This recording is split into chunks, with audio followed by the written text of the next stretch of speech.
श्रोते हो, सोलापूर शहरामध्ये घडलेल्या एका इतिहासाच्या पानाबद्दल आपल्याला आज या ठिकाणी काही माहिती करून घ्यायची आहे. सोलापूरच्या बऱ्याच लोकांना जुनी मिल कंपाऊंड हा शब्द ऐकून माहीत आहे, पण ही जुनी मिल काय होती, ती बंद का पडली आणि तिची जागा हडप करण्याच्या दृष्टिकोनातून ज्या स्वार्थी लोकांनी काही राजकारण केलं त्यातून काय काय घडलं आणि त्या स्वार्थी लोकांशी लढून सोलापूरच्या एका कामगाराच्या मुलाने ही सगळी जमीन कामगारांची देणी देऊनच विकली जाईल अशा प्रकारचा अट्टहास केला. त्यासाठी जो अभूतपूर्व संघर्ष केला त्या संघर्षाची ही कहाणी आहे. आणि त्या कामगाराच्या मुलाचं नाव आहे कुमार शंकरप्पा करजगी. त्यांना बहुतेक लोक आता सोलापुरात ओळखतात, परंतु नव्या पिढीला त्यांची ओळख नाही. पण त्यांनी केलेला संघर्ष मोठा रोमहर्षक आहे. सोलापूरच्या लोकांना त्या संघर्षाचे तपशील माहीत नाहीत, परंतु या संघर्षाची नोंद आंतरराष्ट्रीय पातळीवर घेतली गेलेली आहे. आणि आंतरराष्ट्रीय स्तरावर निघणारं एक जर्नल आहे, त्या जर्नलमध्ये एक विशेषांक काढलेला आहे. तो विशेषांक भारतावरचा आहे आणि भारतातल्या अशा संघर्षमय कथांची माहिती त्यात दिलेली आहे की त्याच्यामध्ये त्या नेत्याचं सगळं सत्वपणाला लागलेलं आहे. जनतेचा उठाव, स्वतःची तळमळ, जिद्द या जोरावर या माणसाने काय केलेलं आहे अशा 16 कहाण्या त्यात दिलेल्या आहेत. त्यात महात्मा ज्योतिबा फुले यांची सुद्धा कहाणी दिलेली आहे. पण त्या पुस्तकाचं पहिलं प्रकरण कुमार करजगी ह्या माणसावर आहे. म्हणजे जगाने ह्या संघर्षाची दखल घेतलेली आहे. आणि अमेरिकेतल्या कॅलिफोर्निया पब्लिक युनिव्हर्सिटी या विद्यापीठाने त्यांच्या ह्या सगळ्या कामावर रिसर्च करून त्यांना PhD पदवी दिलेली आहे. आंतरराष्ट्रीय स्तरावर वाखाणल्या गेलेल्या ह्या कथेची माहिती सोलापूरच्या पुढल्या पिढीला होणार आहे का नाही शंका वाटते. म्हणून आम्ही प्रयत्न करत आहोत की पुढच्या पिढीपर्यंत हा इतिहास जाण्यासाठी आज प्रत्यक्ष कुमार करजगी यांना आपण बोलतं केलेलं आहे. नमस्कार दादा. नमस्कार साहेब. नमस्कार.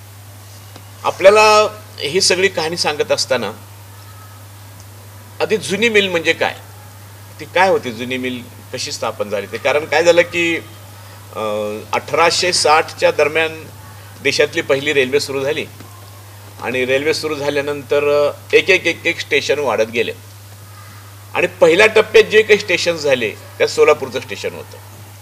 आणि त्या रेल्वेतून प्रवास करताना मुरारजी नरोत्तम मुरवळजे नावाचे उद्योगपती होते. त्यांनी पाहिलं की इथं रेल्वेतून पाहिलं त्यांनी की या रेल्वे स्टेशनच्या बाजूला प्रचंड जागा मोकळी आहे आणि हे शहर आपण विकसित करू शकतो. 1865च्या दरम्यान ही घडलेली घटना आहे आणि त्यांनी ही नवी जुनी मिल काढलेली आहे. ती किती भरभराटीला आली होती, त्यांनी सोलापूरचा इतिहास कसा घडला हे 2 मिनिटात तुम्ही सांगा, म्हणजे पुढच्या कहाणीचा संदर्भ आपल्याला कळेल. नमस्कार.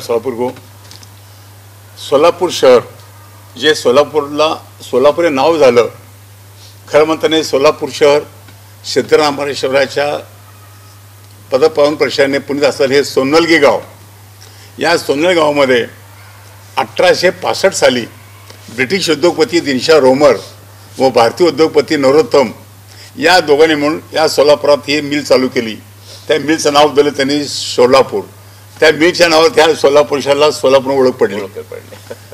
आणि आज या सोलापूरच्या माझ्या सर्व जनतेला माहिती सांगतो की सोलापूरची मिल किती मोठी होती, व्यापक.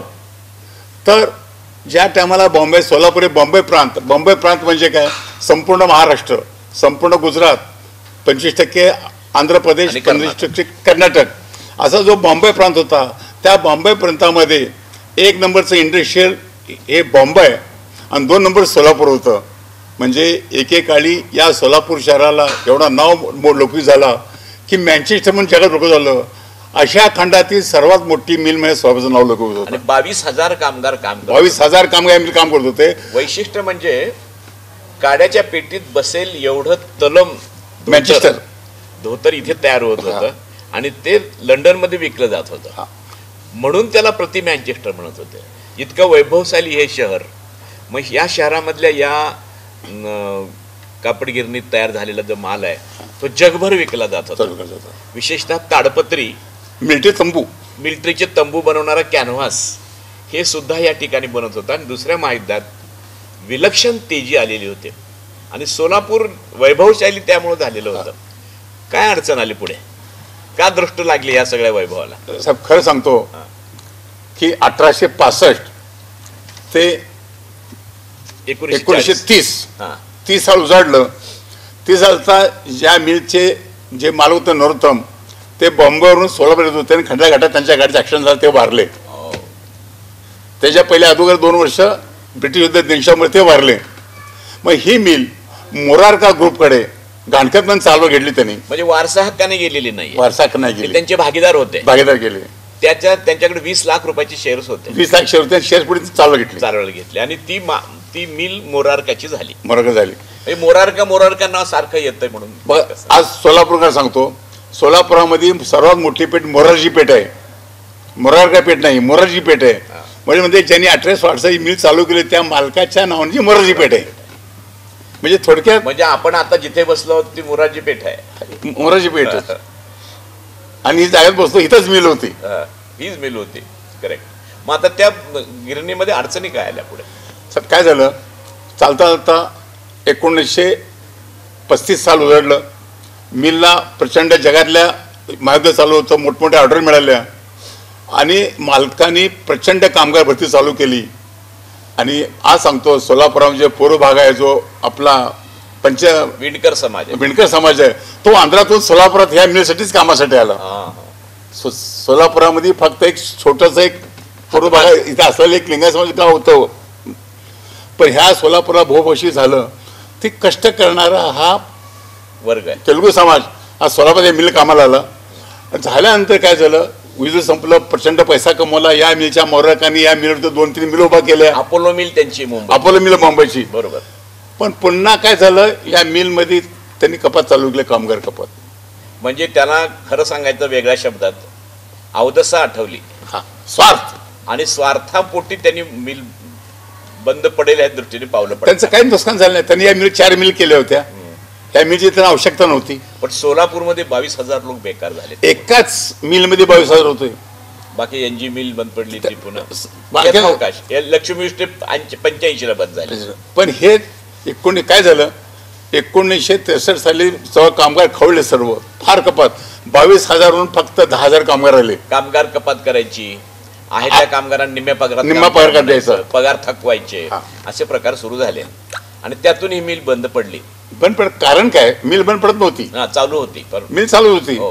तर कामगार काय आपल्या मालकाला की आम्ही अर्धवर काम करवलोय, आमचं कुठे जायचं, तर मालक ऐकला नाही. मग कामगार संप केला. संप केल्यानंतर मालकाने संपाकडे दुर्लक्ष केलं.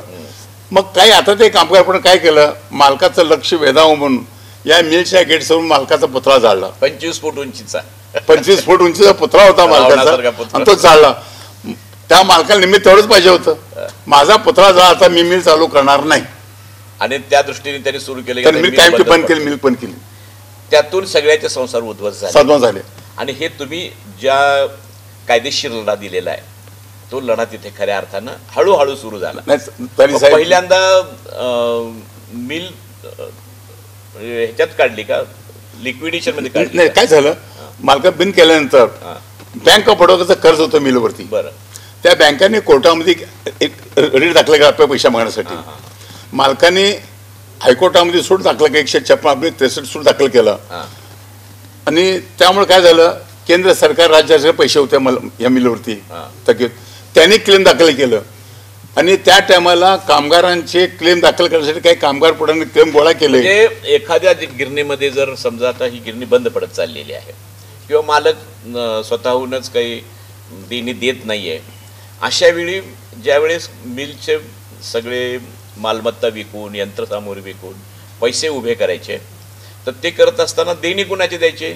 सरकारचं देणं असतं, बँकेचं देणं असतं, आणि सगळ्यात महत्वाचं म्हणजे कामगारांचं देणं असतं.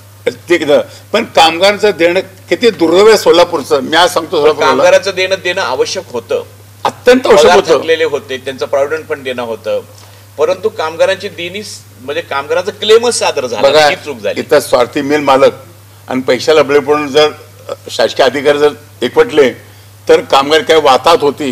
या सोलापूर मी माझ्याकडून पाहिली आणि त्याचा संघर्ष झाला. मी कोर्टामध्ये मिलची मशिनरी विकली आणि सरकारचे देणे देऊन टाकले. सर्वांनी नाही, त्यांचं अर्ध कोटी देणं, हा, पण मिलच्या कोर्टाकडे राहिली होती मिलची जमीन. हा. 25 आम्हाला काय सांगत होतं हे आम्हाला काम आहेत. मी कामगाराचा मुलगा, या मिलमध्ये काम करणार एका कामगाराचा मी मुलगा आणि कामगार चाळीत राहत होतो.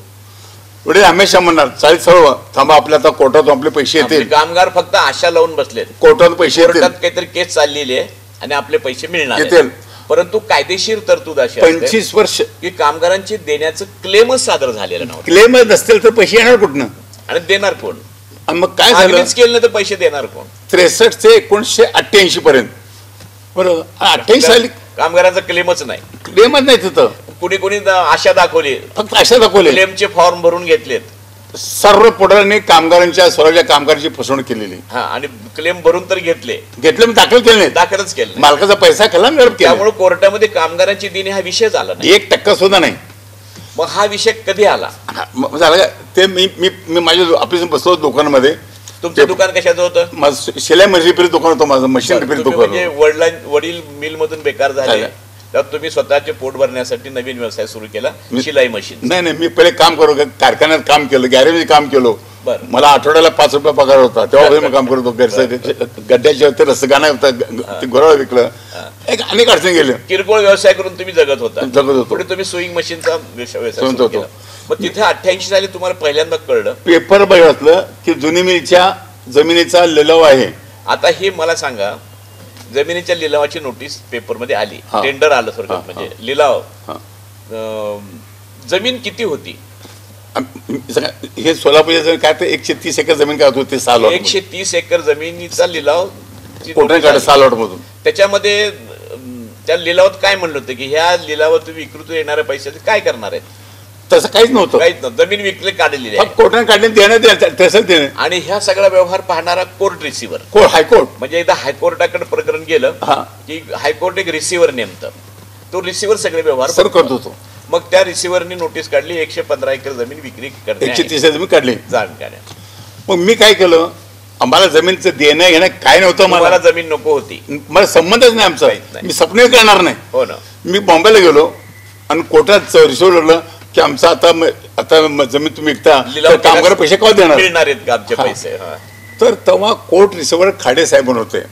त्या खाडे साहेब काय सांगितलं, हसले, म्हटले कामगारांचे क्लेम दाखल नसल्यामुळे जागून कामगार पैसे मिळू शकत नाही.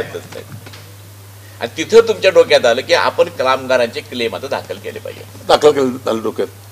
मग तुमचे क्लेम दाखल केल्यानंतर जी काय जमीन विक्री होईल तुम्ही पैसे मिळू शकत होते पण तुम्हाला. 25 वर्षांत क्लेम कसं दाखल करणार? हा पहिली अडचण आली. कायदेशीर अडचण काय निर्माण झाल्या? मग मी बॉम्बे हायकोर्टात गेलो. हायकोर्टाच्या बारमध्ये आमच्या वकिला गाडी घेतलो मी. तर त्यांनी मला काय सांगितलं, मला आता सोलापूरचे कोडले वकील होते, ते जाधव म्हणून होते, सी नायर वकील विचारलो. अरे क्या पागल है क्या म्हटलं का 25 साल लोग अभी कैसा क्लेम दाखल हो सकता है? म्हणजे टाइम पार झाला होता, कामगार सगळे वाऱ्यावर सर्व सोडलं.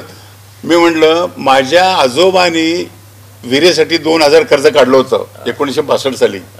तर ते पैसे सरकार माझ्या बापाला वसूल करत होतं वडिलांकडून. कशासाठी काढलेलं कर्ज होतं? शेतात विहिरीचं कर्ज काढलं होतं, ज्युबिली स्कीम खाली विहिरीचं कर्ज काढलं होतं. म्हणलं तर मग कामगारांचे पैसे का वसूल होत नाहीत? मग ते एक वकील काय म्हणलं मला हायकोर्टातला, तुमच्या जवळ हिंमत आहे का कामगारांना पैसे द्यायची? मी म्हटलं माझ्या जुनी मिलच्या माझ्या कामगारांना जो कोण पैसे देत असेल, माझी एवढी हिंमत आहे, मी तुमच्या हायकोर्टाच्या 6व्या मजल्यावर म्हणून जीव द्यायला तयार आहे. नाही जीव नाही म्हटले.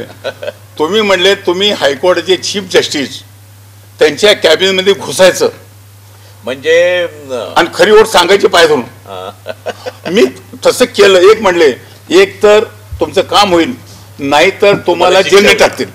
हायकोर्टात जजच्या केबिनमध्ये घुसलात तुम्ही म्हणून. मी घुसलो. मी अजून म्हणतो माझ्या सोलापूरच्या जुनी मिलच्या कामगार पैदानासाठी Bombay हायकोर्टाचे chief justice Chandrashekhar Dharmaji साहेबच्या cabin मी घुसलो.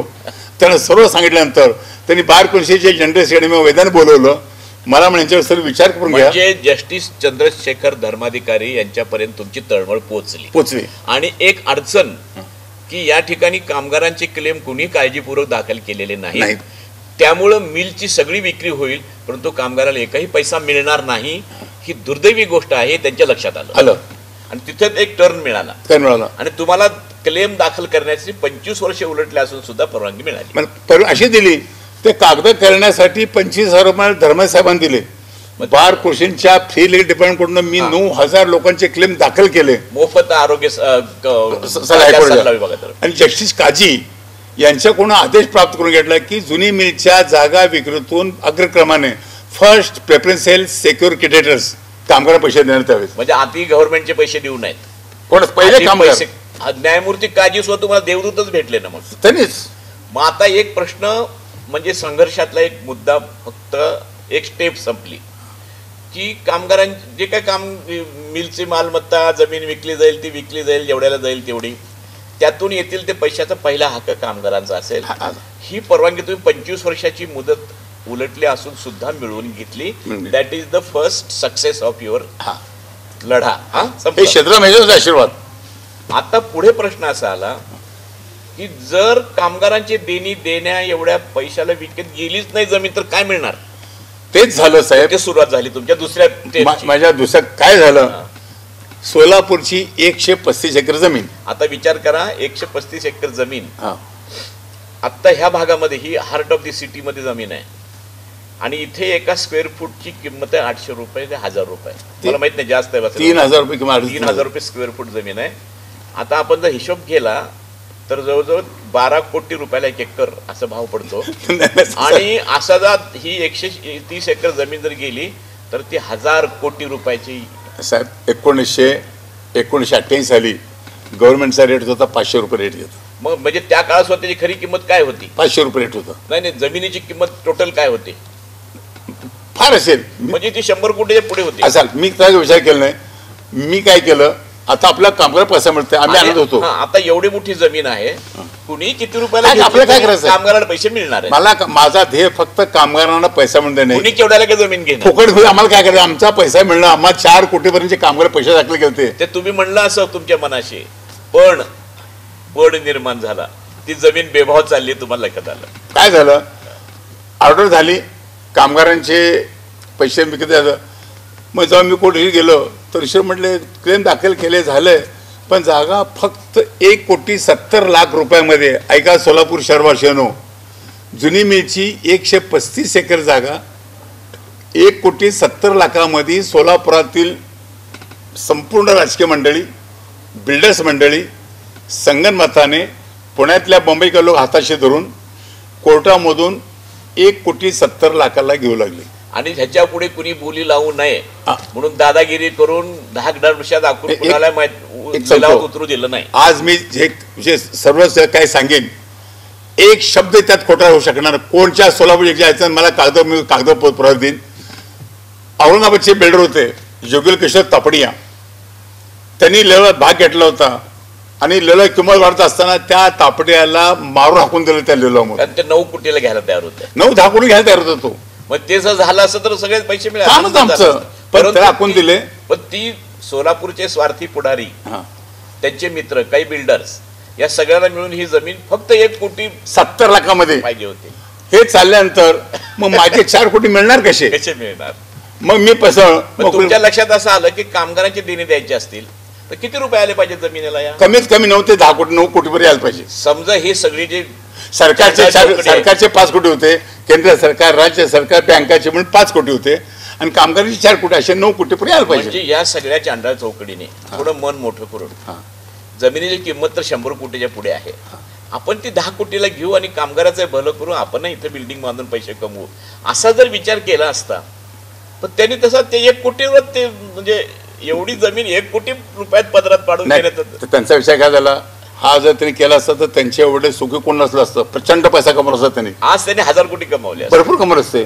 पण त्यांनी काय सोलापुरामध्ये यांच्या विरोधात कोण जाऊ शकणार का. आता महापालिका यांच्या हातामध्ये महापालिकेने सदर जागी रिजन टाकली होती. राज्य सरकार यांच्या हातामध्ये कोण येऊ शकणार नाही. मग ते भरमा बसले.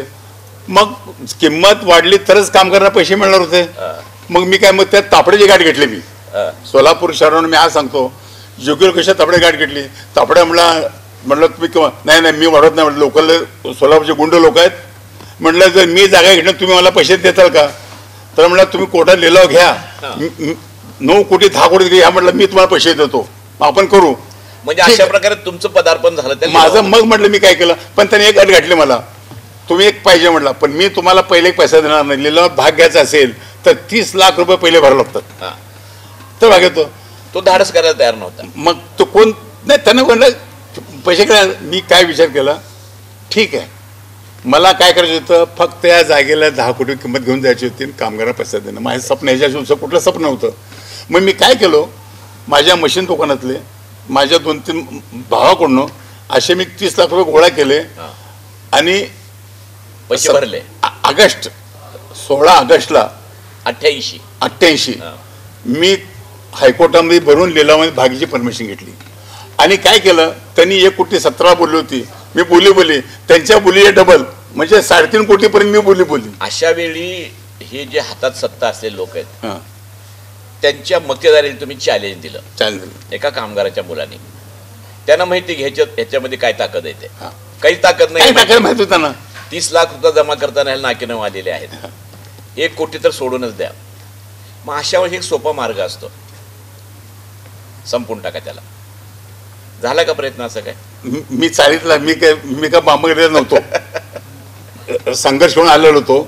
हा एक प्रकरण झालं, मी तिला भरलं. सोलापूर आल्यानंतर काय झालं की सोलापूरचे खरं सांगतो मला, मी त्यांचं नाव घेतो, doctor Walsankar, Kelkar, Tulpule, V R Kulkarni, Vivek Asachi, Ranganna Vaidya, या लोकांनी माझा सत्कार केला सोलापुरात की म्हणजे त्यांना माहित होतं मिल काय ते काम.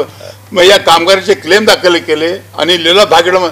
मग जेव्हा डॉक्टरनं समजलं तुम्ही लिलावातून काय करणार म्हटलं, पैसे कुठून उभे करणार पैसे. मी म्हटलं मला जोगल तापडे या हे पैसे देतो म्हटलं. मग मला या लोकांनी सांगितलं की कुमार, बिल्डरकडून पैसे घेण्यापेक्षा जर आपण ही जमीन कामगार, तुमचा प्रश्न कामगारांना पैसे द्यायला पाहिजे. मग ही जमीन आपण सोलापुरातल्या सर्वसामान्य लोकांना जर ज्या किमतीत मिळेल त्या किमतीत द्यायचा प्रयत्न केला तर. म्हणजे आता ह्या संघर्षातला दुसरी स्टेप एक महत्वाची आली. पहिली स्टेप म्हणजे तुम्ही आधी क्लेम सादर केले. दुसरी स्टेप म्हणजे तुम्ही लिलावात भाग घ्यायची परवानगी मिळवली. तिसरी गोष्ट म्हणजे त्या लिलावात भाग घेण्यासाठी जे पैसे लागतात ते उभं करण्याचा नवा मार्ग म्हणजे डॉक्टर वळसंकरांनी सुचवला की तुम्ही ही जमीन ताब्यात घ्या, विकत घ्या आणि लोकांना प्लॉट पाडून देऊन. नाही तसं नाही म्हटलं मी तसं नाही म्हटलं, मला जमिनीत काही इंटरेस्ट नाही, मला फक्त काम. ते काय म्हटलं कुमार, त्या बिल्डरबरोबर तुम्हाला पैसे कमवायचे आहेत का. म्हटलं मला लाल पैसा कमवायचा नाही. मग त्यामुळे ठीक आहे. मग त्यांना म्हटलो की ठीक आहे. मग त्यानंतर मला सोलापुरामध्ये आज सांगतो, ती व्यक्ती सोलापूरची आहे, मी घरात बसलो होतो, चाळीत राहत होतो. बाबूभाई मेहता म्हणे, बाबूभाई मेहता सोलापुरातले आणि कांतीलाल भाटिया हे दोघं माझ्याकडे आले आणि मला म्हणले की कुमार तुम्हाला मिलच्या मालकाने बोलवलं, मुरारकांनी बोलवलं. मी झालं. मग मी काय केलं, डॉक्टर वळसंकरांना घेतलो. मला काय बोला म्हणलं त्याला मिलच्या त्यांना मी बॉम्बेत गेलो. मी डॉक्टर वळसंकर, बाबूभाई मेहता का आम्ही चौघं मुरारकाच्या बंगल्यात 29 नॅपिंग रोड बॉम्बे मालकाच्या बंगल्यात गेलं तर बघितलं आयुष्य कसला मोठा बंगला आयुष्य कधी बघायला मिळालं नव्हतं. बसलो, मालक आले मुरारका, म्हटले खरंच हा नमस्कार केला. तुम क्यों बैठेंगे, क्या लोगे. मी म्हणून मैं क्यों बैठा हूँ, तुम जो कर रहे हो, जो जगह में भाग ले रहे हो वर्कर कुछ नहीं करने का, मैं तुमको 2 करोड़ रुपये देता हूँ. 2 कोटी आणि 10 एकर जमीन मला मोफत देण्याची मुरारकाने ऑफर दिली. शेठजी मी त्या मुरार म्हटलं, शेठजी मैं एक वर्कर का बच्चा हूँ, मुझे वर्कर को पैसा दिलाना है. आणि नहीं हो सकता. मी म्हटलं मुझे पैसा दिलाना है, मैं पैसा दे के रहूंगा. आणि तिथून उठलो, बाहेर म्हणवलो मी. तुम्ही 2 कोटीची ऑफर नाकारली. ठोकर. मला बाहेर आल्यानंतर दिलं की 2 कोटी मला देण्यापेक्षा त्या 2 कोटी मध्ये आणखीन 2 कोटी घालून कामगाराला लिहून टाका. त्याला मालकाचा पुतळा तो राग होता त्याला, कामगाराला देणारच नाही. त्या मालकाचा राग कोणचा, कामगारांनी पुतळा जाळला म्हणून त्याला कामगारांना पैसे दिले नव्हते. हा वीक पॉईंट होता. मला 2 द्यायचं ते. मी बाहेर नंतर डॉक्टर माझ्या पाचवे ठाप मारली, कुमार आता तू जर 2 कोटी ठोकर मारला म्हणजे तू एकदम प्रामाणिक, आम्ही तुझ्या पाठीमाग. मग ते टीम ओळखले माझ्या पाठीमाग. मग आता ह्या सगळं म्हणजे रंगाण्णा वैद्य, व्ही आर कुलकर्णी, विवेक गळसासी, तुळपुळे, केळकर आणि वळसंकर ह्या सगळ्या लोकांनी एक नवीन कल्पना पुढे आणली की अशा प्रकारे कामगाराच्या मुलांनी त्यात भाग घेतलेला, परंतु त्याच्याकडे आता पैसा नाही, त्यामुळे लोकांनी पैसा उभा करावा आणि ती एकदा जमीन ताब्यात आल्यानंतर त्यांच्या पैशानुसार त्यांना प्लॉट द्यायचा. एक नवीन प्रकारची कल्पना आली. म्हणजे कसं झालंय की मुंबईत काही गिरण्या बंद पडल्या, हां नागपूरमध्ये गिरण्या बंद पडल्या, बार्शीची गिरणी बंद पडली, परंतु त्या जमिनीची विल्हेवाट लावत असताना लोकांच्या सहभागातून त्या जमिनीची खरेदी करावी आधी इन ॲडव्हान्स, ही नवी कल्पना मांडली गेली आणि हा इतिहासात जास्त महत्वाचा फार महत्वाचं आहे. परंतु एक गोष्ट त्यात बरं का, की लोकांनी जवळजवळ तुम्हाला 10 कोटी रुपये उभं करून द्यायच्यात. 20 रुपये स्क्वेअर फूट प्रमाणे तुम्ही त्याला जमीन देणार.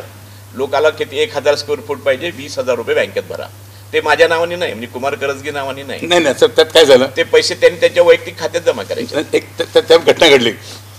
मग लिहिलं आमचे हे लोक तयार झाले. मग जुनी मिलचा हा जो जुनी मिल कंपाऊंड आहे हे 65 एकर होती. मी कोर्टामध्ये 2 कोटी 40 बोलली समजामुळे आम्ही 6.5 कोटीत मग बोलली होती. मग त्या बिल्डर लोकांनी काय केलं, गोंधळ थांबवला. माझ्या डॉक्टर वसंत समाय काय झालं होतं, मग तेवढे मिळाले जागे ते 2 कोटी 65 लाखाला मिळाली होती, 2 कोटी 40 मिळाली होती. मग हिशोब काढला तर 20 रुपये स्क्वेअर फुटांनी काय तर बसतं. मग काय केलं, मी संस्था रजिस्टर केली चॅरिटीमध्ये. तिथं दाखल केल्यानंतर या राजकीय लोकांनी आमचा जो उद्देश होता जुनी मिलच्या जाग्यामध्ये घर बांधणे करायचं, तो उद्देश त्यांनी खोडला. आम्ही संस्था रजिस्टर केली. त्या संस्थेमध्ये पण लोकांना सर्व पैसे भरायला लावायचे होते, पण चॅरिटी कमिशनरला हाताला धरून ते संस्थेमध्ये सोडून टाकलं. मग आमच्या ह्या ट्रस्ट ह्यामध्ये चार्टर्ड अकाउंटंट म्हणजे तुळपुळे साहेब, वकील केळकर, अर्धा वकील होते. त्याने म्हटले की बाबा आता कोणत्या नावानं पैसे घ्यायचे नको, ज्यांना जुनी मिलची जागा पाहिजे त्यांनी आपल्या स्वतःच्या नावे युको बँकेत खाते काढायचे आणि त्या खात्यामध्ये त्यांनी आपल्या स्वतः खात्यात 20 रुपये स्क्वेअर फुटानं पैसे भरायचे आणि जुनी मिलची जागा मिळेल तर त्यातून पैसे त्यांनी डायरेक्ट काउंटर पाठवायचे. पण झालं काय, पैसे किती जमा झाले, किती पैसे जमा झाले, पैसे मग 7-8 कोटी जमा झाले होते 7-8 कोटी त्यांच्या खात्यावरती. मग लिलाव बोलल्यानंतर आमचा लिलाव काय झाला, ते 2 मिळाली होती. अंतिम लिलावाला हायकोर्टातली मंजुरी पाहिजे होती. मग हायकोर्टात गेल्यानंतर बघा सोलापूरकरांवर जो जागेचे पैसे भरले लोकांनी, मी आज काय सांगतोय, आणि जवळजवळ आपल्या हातात पडली जमीन पडली आहे, सँक्शन झालंय. शेवटच्या क्षणाला कायद्याची फक्त शेवटच्या क्षणाला कायदा अंतिम मंजुरी पाहिजे होती. सही होताना कोर्टात गेल्यानंतर सोलापूरच्या सर्व बिल्डर मंडळींनी, राजकीय लोक, स्वार्थी मंडळींनी फक्त जुनी मिल कंपाऊंड ही एकच जागा 5 कोटीची मागणी केली कोर्टात. 2च्या स्वतः आता वाढवले पैसे त्यांनी 5 कोटी एका वर्षी 5 कोटी वाढवले 65 लाखाची. ते लोक सहज 5 कोटी करू शकतात 2चे. हा, पण तुम्ही कुठून करणार असे पैसे? मी करणार होतो पण बाहेर बसले होते. मग आम्ही काय केलं, डॉक्टर माझ्यासंग 4-5 लोक होते हिशोब करणारे. म्हणले 65 एकर जमीन आपण घेतली, हे समजा केलं तर आपण 20 रुपये फूट देण्यापेक्षा आपण 30 रुपये दिले स्वतः, तेवढे पैसे होतात तेवढे होऊ शकतात आपल्याला, तर मागू. मग म्हणलं 500 रुपये जमीन 30 होते. मग आम्ही काय केलं, कोर्ट काय म्हणलं आम्हाला, आता तुम्हाला 2 कोटी 40 लाख लिलाव मंजूरला बरोबर आहे, पण अंतिम मंजुरीच्या वेळी हे पैसे वाढलेले आहेत, तरी कामगारांना व्याज मिळेल. मला बोलता येईना, कामगारांना व्याज मिळेल का, ते पैसे कामगारांना मिळतील. हो, आणि तुमची इच्छा पूर्ण झाली, तुमची इच्छा पूर्ण होईल. पण ह्या लोकांना डॉक्टर हे म्हणलं होते की आपण 20 म्हणलं ही 500 जागा आपण 20-30 मध्ये गेलं. मग कोर्ट काय म्हणलं, जर तुम्हाला हे पाहिजे असेल, मुदत दिली नाही तर तुम्ही या 5 कोटीला 5 कोटीच्या वरती तुम्ही काय वाढवू शकता का. मग आम्ही 10 लाख वाढवले आणि 5 कोटी 10 लाखाला ही जागा 2 मिळाली जागा घेतली, अंतिम मिळाली. आणि कोर्टाच्या लिलावाच्या अटीप्रमाणे लिलावाच्या सर्व जागा मग आमची किती झाली, 9 कोटी 76 झाली. 25% रक्कम भरायची होती. 15 दिवसांनी 25% रक्कम भरणे गरजेचं होतं. मग आम्ही सोडवत आलो. डॉक्टर वसंत सर्व जे युको बँकेच्या 16 जनतेने पैसे भरले होते त्यांना आव्हान केलं बोलून की ज्यांना जुनी मिल कंपाऊंड मधली जागा पाहिजे, आता आम्ही 20 रुपये फुटांना देणार होतो, परंतु सौदा कोर्टामध्ये वाढवल्यामुळं, या स्वार्थी बिल्डरकडे वाढवल्यामुळं आता 30 होतं. ज्यांना जुनी मिल कंपाऊंड मधील जागा पाहिजे त्यांना 30 रुपये फुटाने देण्यात येईल आणि इतरत्र 20 ने देऊ. नाही 30 सर्व 30 देण्यात येईल. तर ज्यांना पाहिजे त्यांनी 15 दिवसामध्ये आणखीन पैसे भरावे. नाही पैसे नाही आम्हाला. बघा मी अजून होतो ॲडव्होकेट केळकर, ॲडव्होकेट कोळशेट्टी, तुमचे चार्टर्ड अकाउंटंट तुळपुळे, या बुद्धीवर काय म्हटलं, यांचा पैसा हातात घ्यायचा नाही, आपल्या हातात घ्यायचा नाही, आपल्या हातात घ्यायचा नाही, कोर्टाला भरायचा. कारण का तर समितीच्या नावानं उद्देश कॅन्सल केल्यामुळे समितीच्या नावानं सुद्धा घ्यायचं नाही. मग म्हणले की ज्यांनी जागेचे पैसे त्यांच्या स्वतः नावानं कोर्ट रिसिव्हरच्या नावानं ड्राफ्ट काढायचं. मग त्यांना सांगितलं की तुमच्या युको बँकेतून 5 कोटी होतील. तर मग ते 2 कोटी 46 लाख रुपये हा. हे युको बँकेतून 25% 15 दिवसात भरली. हा. भरल्यानंतर आम्ही सर्व खुश झालो. अजून 75% द्यायचे होते. पण 75 3 महिने द्यायचे होते. पण खरं सांगतो सर्वकरांनो, हे सोलापुरातील या राजकीय स्वार्थी मंडळींनी महापालिकेच्या अधिकारी हातात धरून, त्यामुळे महापालिका आयुक्त जाते होते, सोलापूरच्या या जुन्या जागेबद्दल प्रचंड गैरसमज निर्माण केला. एवढी जाणवलं की जागेसाठी पैसे भरले लोकांसह काय हाताशी धरून, म्हणजे आता पुढचे 75% वसूल करण्यामध्ये तुम्हाला अडचण यायला लागल्या. अडचण झाल्या. लोकांचा दिशाभूल करण्यात आली. दिशाभूल करण्यात आली. की हे तुम्हाला मिळणारी नाही आहे. आणि कोर्टामध्ये कोर्टाच्या लिलावाटीप्रमाणे जर 75% 3 महिन्यात जर नाही भरली, ही भरलेली 25% रक्कम सुद्धा तुमची जप्त होणार. प्रॉब्लेम. त्यामुळे लोक बिथरले. पैसे कोण दिलेच नाहीत. म्हणजे पुन्हा एक वळण आलं सगळ्या इतिहासाला. मग काय झालं साहेब सांगतो, मी प्रयत्न केले कोर्टाने. मी म्हणतो ना, हा कोर्टाला माहित होता. कोर्टाने काय केलं, कोर्टाचं असं आणलं की महापालिकेने असं केलेलं आहे, हे झालेलं आहे. तर कोर्टाने आदेश पारित केला, 3 महिन्यात दिलं नाही. काय म्हटलं, जर तुम्हाला अशा अडचणी केल्या असतील तर तुम्ही 50 लाख रुपये डिपॉझिट करा. तुम्हाला काय थोडं जागा आम्ही 10 एकर जागा रिलीज करतो. हे आदेश दिले कोर्टाने. कोर्टाने सहकार्य केलं छान तुम्हाला. एवढं दिल्यानंतर मी आज, ते न्यायाधीश कोण होते सर, न्यायाधीशापेक्षा आज ह्या जुन्या जागेसाठी पैसे भरणारे प्रचंड 1-1 कोटीचा मालक आहे. पण ह्या 778 लोकांनी मिळून 50 लाख रुपये मला देऊ शकले नाहीत. कारण त्यांची दिशाभूल झाली. त्यांची दिशाभूल आम्ही त्यांना दोष देत नाही. पण 50 लाख सुद्धा आम्ही कोर्टात भरू न शकल्याने या 780 भरलेली सर्व 2,46,00,000 रुपये जप्त झाली. जप्त झाल्यानंतर मी माझ्या अंगामध्ये संघर्षाचा, माझ्या वडिलाचं एक संघर्षाचं एक बीज होतं. मी काय केलं, हायकोर्टामध्ये गेलो. ते जप्त झालेले पैसे एक रीट दाखल केलं. जस्टिस धनुका यांच्या गेल्यानंतर त्यांनी झालं की म्हणलं हे जप्त झाले पैसे कामगाराला वाटा, कोर्टाच्या ऑर्डर प्रमाणे. आणि मी माझं ध्येय काय साध्य केलं, इकडे ते जप्त झालेले पैसे कामगाराला वाटप केले. माझे कामगार खुश झाले. त्या कामगार, पण हे इकडे मी ते पैसे वाटल्यामुळं ही प्रतिष्ठित मंडळी, डॉक्टर शंकर, तुळपुळे, ही मंडळी, कुमार, आमच्या आयुष्यामध्ये असं कधी नव्हतं. आमच्यामुळे लोकांनी पैसे भरले. किती नाट्यमय वळण आहेत बघा सगळ्या प्रकरणात. ते तुमची जप्त होणं, तुम्हाला फायनल म्हणजे त्या बिल्डरनी बोली संपली असताना 5 कोटीला पुन्हा बोली करणं, ती तुम्ही उभं करणं, त्यात लोकांमध्ये येणारं दिशाभूल होणं, आणि यातून एक चांगलं साध्य झालं म्हणजे जप्त झालेले पैसे कामगाराला द्या म्हणून सांगितलं. पण आता तुम्ही कोर्ट म्हणजे ते पैसे मिळालेच की कोर्ट रिसिव्हरला.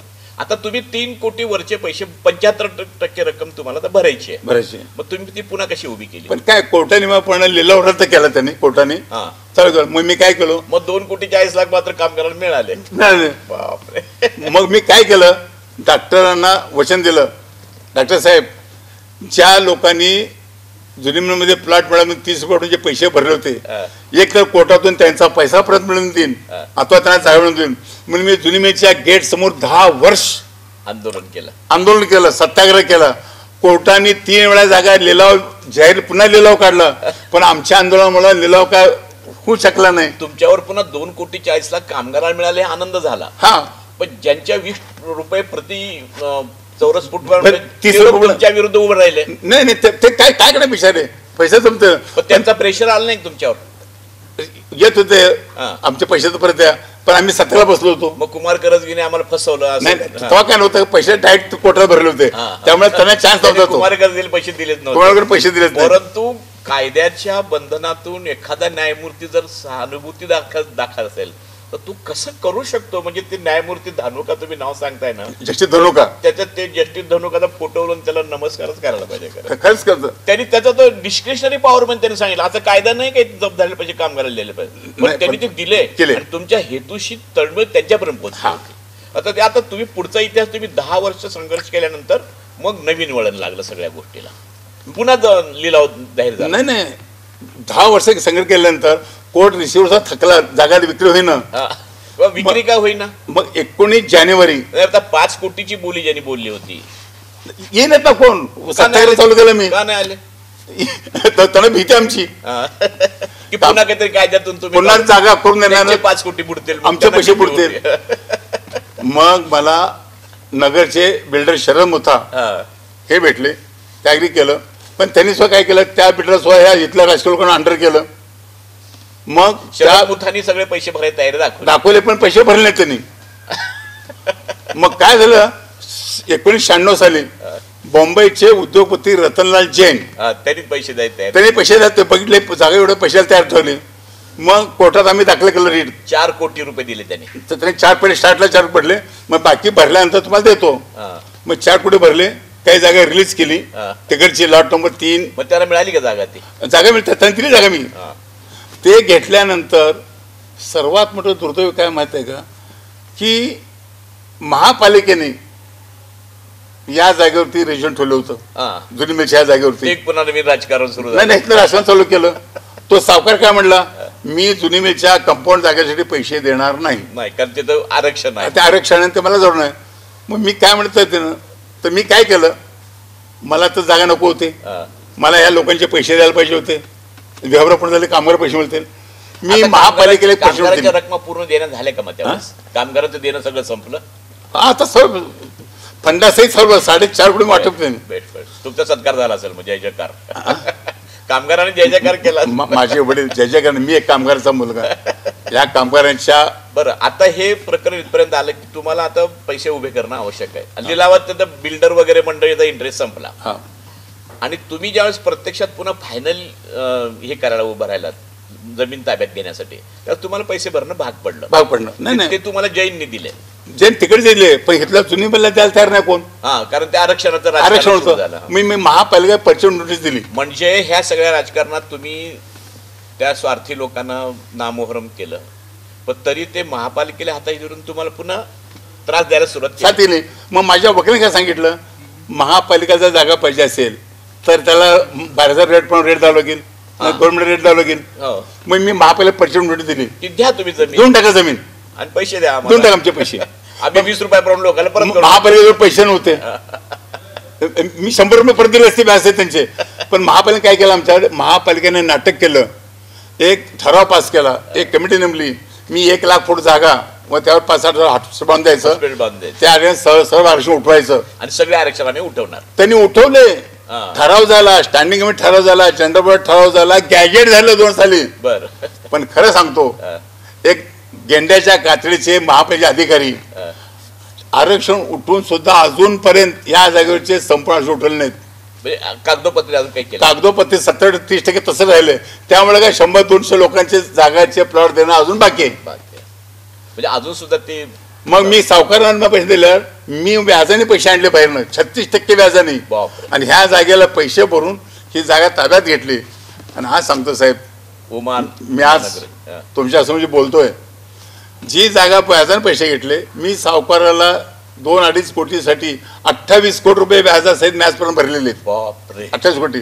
पण मी काय केलं, 98 साली जागा ताब्यात आल्या, 19 जानेवारी. अजून आज सांगतो, त्या पैशापेक्षा सर्वात मोठा माझा अमेरिकेने मला डॉक्टरेट दिली, मला एज्युकेशन व सोशल, याच्यापेक्षा मोठा जर माझा बहुमान कोण केला असेल तर ते घटना घडली 19 जानेवारी 1998.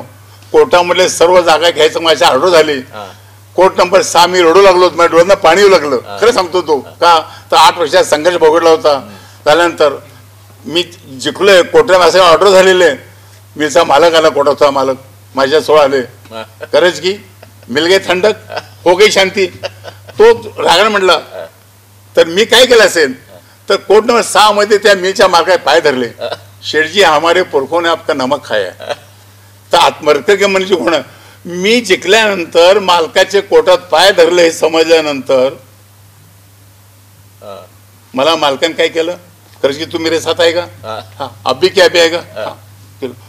काय झालं होतं, 15% व्याजाने म्हणजे 9 कोटी व्याज भरण्यासहित माझा मंजूर झाला होता. म्हणजे 88 पासून ते 98 10 वर्षाचे पैसे दिले 7 कोटी. तर 15% व्याजाने तुझा मी भरत असेल तर आम्हाला जागा द्यावा. मी मान्य केलं, सावकार पैसे द्यायला तयार होते. मग आम्ही मालकाच्या घरला गेलो. मालक पुन्हा 88 साली जे 2 कोटी ठोकर मी बाहेर आलो होतो, त्याच बंगल्यात पुन्हा 98 साली गेलो. मालक आत गेले, त्याचे कोट टाय बी सर्व काढून एक बंडी घेऊन बाहेर आले. मी सोफ्यावर बसलो होतो, गुडघे टेकले, माझी माफी मागायला. बापरे. खरंच की अगर आज मैं तुम्हारी क्षमा नहीं मांगूंगा तो भगवान मुझे क्षमा नहीं करेगा, वाव. तुमने जो किया है. साहेब एवढं नाही तर त्याने मला जे पत्र दिलं, high impossible matter can be set out, you are you. म्हणजे माझ्या कामगारासाठी तुझे काम केलं. लिटल ट्रँगल मी ट्रँगल तयार केलं होतं, लिटल ट्रँगल मी केलं होतं आणि तू सर्व चक्र फिरून तू जे काम केलंस आता तू करणार आहे. मला लेखी पत्र दिलंय, ते माझ्या पत्र मी फ्रेम करून लावलेलं आहे. अशा संघर्षाचा हा शेवट गोड झाला. ह्याच्यामध्ये आता खरं म्हणजे आपल्याला वेळ संपली. नाही 2 मिनिटं एक मिनिट शेवटतो. मी ऐकतोय फक्त. ते पत्र दिल्यानंतर त्या मालकाने काय केलं असेल तर हायकोर्टामध्ये 15% व्याज, 9 कोटी व्याज द्यायला लागलं होतं. तर एक अंडरटेकिंग पत्र यांचं कर्ज मला ते पैसे मालकाला मिळाले असते, याचं पैसे कर्ज व्याज माफ करावं असं कोर्टात ऑपरेशन दिलं आणि ते पैसे व्याज माफ झालं. म्हणून मी 1998 जागा ताब्यात आल्यानंतर सर्व लोकांना बोलवलं, 10 सोसायट्या केल्या, 2000 पैसे भरले त्यांच्या 6 सोसायट्या, 1000 फूटचे ज्याने पैसे त्यांचे 4 सोसायट्या, चिठ्ठी ठेवून त्यांना प्लॉट वाटप केले. ते भाग आता थोडं ह्याच्यामध्ये काय अजून की हे सगळं संपलेलं नाही आहे. आपल्या लोकांपर्यंत कसं पुढची पिढी हे तुमचं कहाणी 4 तास ऐकेल का नाही सांगत नाही, पण आपण अतिशय शॉर्टमध्ये हे सगळा विषय बसवलेला आहे. शेवटी मला तुम्हाला एक प्रश्न विचारायचा आहे, तुमच्या आता पुढे मनीषा काय आहे? कारण हे तर प्रचंड म्हणजे मध्ये तुमचा मर्डरचा प्रयत्न झाला, एक बिल्डरमध्ये बेकायदेशीर व्यवहार करून संपला एक बिल्डर, आपण ते नाव नको घ्यायला आता. परंतु आता खोट्या केस मला 8 महिने जेलमध्ये जावं लागलं. जेलमध्ये जावला 8 महिने. हे सगळे आणखीन कथानक आहेत त्यामध्ये, ते सगळे आपण आता नको घ्यायला.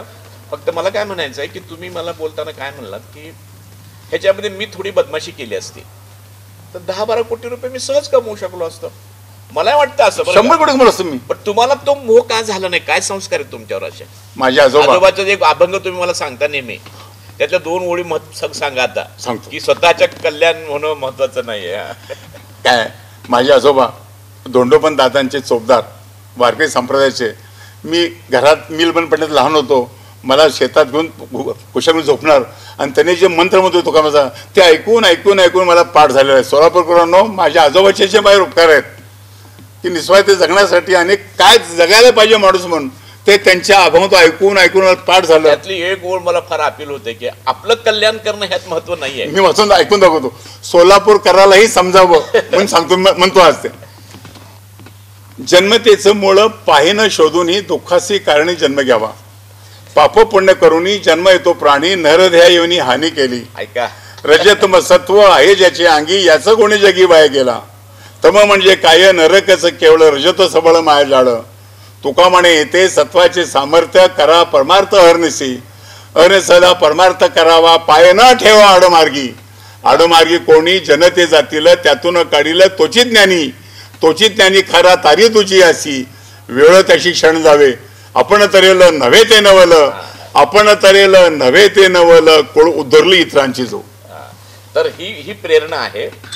आता आपल्या डोक्यावर काही म्हणजे आता खूप करोडो रुपयाचे व्यवहार केलेले आहेत आणि अजूनही करू शकता.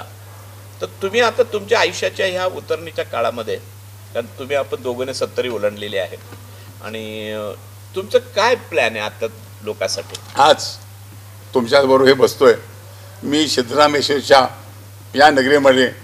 सिद्धरामेश्वर आश्रमाचे एखादं यश मिळालं झाले त्याच्या आश्रमानं, आणि मी जाताना काहीही घेऊन जाणार नाही, हे तिरवार सत्य आहे. तर माझी एक स्वप्न आहे की ज्या सोलापूरला प्रतिष्ठित लोकांना आज ज्या लोकांनी जुन्या जागासाठी 30 रुपये 50 जागा गुंतवली होती, ते कुमार खरेदीच्या चेहऱ्याकडे बघून गुंतवलेले नाही. हे सोलापूर प्रतिष्ठित मंडळ एक कमिटीत होते, तुम्ही पैसे गुंतवलात.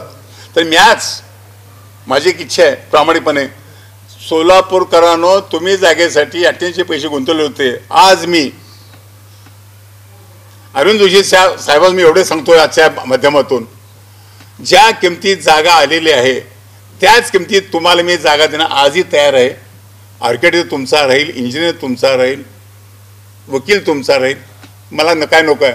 हे का म्हणतो आता मला, माझ्या आयुष्यात 77 वर्ष आता पूर्ण होतात. मी एक स्वप्न पाहिलं, नुसतं अध्यात्म ऐकून नाही, तो कृतीत आणायचं आहे. आणि जाताना मला वर पुन्हा माझ्या ज्या लोकांच्या भविष्यात मला प्रतिष्ठित मंडळी, मला शरद पवारांनी प्रश्न विचारला होता, कुमार डॉक्टर वळसंकर केळकर हे 16 दिग्गज माणसं सदस्य डॉक्टर वळसंकर खजिनदार आणि तो अध्यक्ष, म्हणजे सपना सुद्धा ते न वाटणारं. पण या मंडळीने मला एवढं मोठं केलं. ही एकत्र येणारी मंडळी, आणि त्या मंडळी मी शब्द दिलं, वचन दिलं होतं, एक तर ज्यांनी पैसे त्यांचा पैसा परत देईन अथवा त्यांना जागा देईन. आज मी तुम्हाला एक विनंती करतोय, ज्या किंवा जागा त्या मी आता जागेत येणार आहेत. आणि तुम्ही म्हटलं पुढचं माझं का म्हणतोय तुम्हाला, तुमच्या तुम्ही जे मला काय खोटे तक्रार केले आहेत, मी तुमचे पैसे कुठं धरलेले आहेत. पण आज तुम्हाला या जागेमध्ये पूर्ण करण्यासाठी माझ्या कामगारांनी 10 वर्ष सत्याग्रह केलेलं आहे. 10 वर्ष. आणि सत्याग्रह बसताना मी आमच्या सत्याग्रह म्हातारांबरोबर म्हणत होतो आपल्या जागेचं काम होईल. काम झालं की तुमचे सुद्धा घर बांधताना मी तुम्हाला जागा फुकट देईन. तर आज तुमच्या जागा तुम्ही ताबड घेऊन द्याव्यात माझं. आणि तू म्हणता माझं काय स्वप्न आहे, राहिलेली सर्व जागा मी माझ्या कामगारांच्या गरिबांच्या घरात स्वप्न मी फ्रीमध्ये देणार आहे. आणि हे जलद माझ्या आयुष्यात काम करण्यासाठी तुम्ही लोकांनी ज्यांनी पैसे दिले 28 साली, तुम्ही तुमच्या जागा घेऊन जावा. नसते तुम्हाला जागा आवश्यक न करत असेल तर तुमचे पैसे व्याजासह परत देऊन टाकू आम्ही. म्हणजे का प्रेमाने तुम्ही माझ्या सोलापूरच्या प्रतिष्ठित लोकांना बघून पैसे दिलेले आहेत.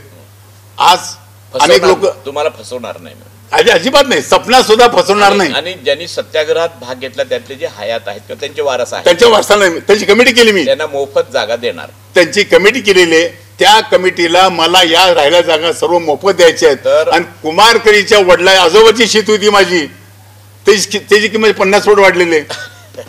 आता ह्या सगळ्या प्रकरणात मला शेवटी समारोप करताना हे सांगायचं आहे, आपल्याला मिळालेला वैचारिक वारसा असतो ना, तो फार महत्त्वाचा असतो.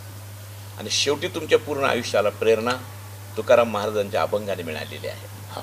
आणि सिद्धरामेश्वरांची ही जी पावनभूमी आहे, त्या सिद्धरामेश्वरांची प्रेरणा तुझ्या पाठीशी आहे. ज्या माणसाच्या पाठीशी इतकी पुण्याची प्रेरणा उभी राहते, तो माणसाचं पाऊल वाकडं पडू शकत नाही. आणि त्यातून हा सगळा इतिहास घडलेला आहे.